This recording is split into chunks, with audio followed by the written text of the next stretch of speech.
We're going to start. Okay, Malcolm, over to you. Good, thank you very much, and good evening to everyone. In particular, we welcome all our guests who are from the public who've come to learn about these absolutely incredible, fantastic, wonderful, amazing, outstanding, fabulous. Sorry, you understand? I'm excited. All right. We've heard these wonderful results which have come from Planck, and we want to share them with the public and also address the questions to you.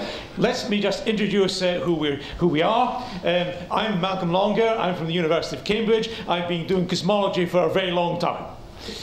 On my left is Graça Rocha, who is at JPL and Caltech, a member of the Planck Consortium, and therefore very deeply involved in everything which has actually happened.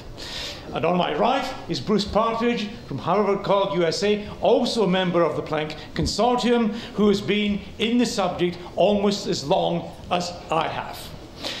I'm going to make a very brief opening remarks, and they are to do with Planck and the role of precision observation. And the emphasis is on precision.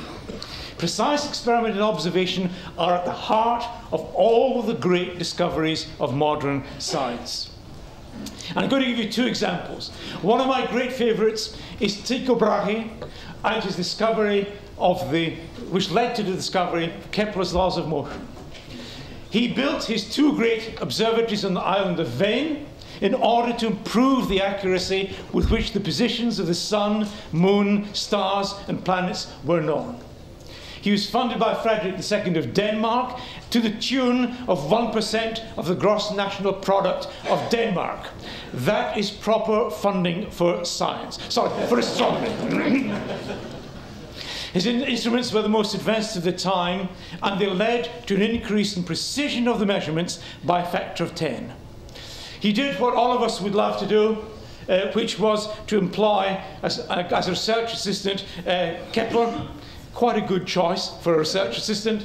And he used Tycho's data to discover the three great laws of planetary motion. And I must read out in his beautiful language why precision was so important.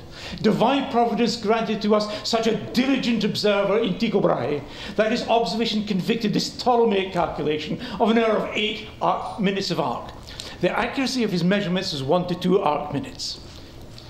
It is only right that we should accept God's gift with a grateful mind. Because these 8 arc minutes of arc could not be ignored, they alone have led to the total reformation of astronomy. And for the pedants, here are the Kepler's laws of motion that came from these observations. They led directly to Newton's laws of motion and of gravity, and no one would disagree that that's not important. But it came from the increasing precision of observation by a factor of 10. My second one is closer to home, and it's the first director of the Cavendish Laboratory, James Clerk Maxwell, one of my extreme heroes, not just because he is Scottish. And here is what he stated in his inaugural lecture. This is so beautiful. The characteristics of modern experiments, that they consist principally of measurements, is so prominent that the opinion seems to have got abroad that in a few years all the great physical constants will have been approximately estimated, and that the only occupation which will be left to men of science will be to carry on these measurements to another place of decimals. But he goes on. But the history of science shows that even during that phase of her progress, in which she devotes herself to improving the accuracy of the numerical measurement of quantities with which she has long been familiar, she is preparing the materials for the subjugation of new regions which would remain unknown if she had been contented with the rough guide of the early pioneers. That is what precision science and cosmology is about. Within 16 years, the Michelson-Morley experiment had been carried out, and this shows you the original data.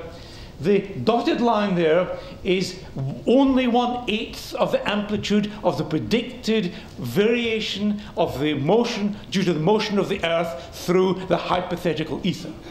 And the solid line shows Michelson's observations.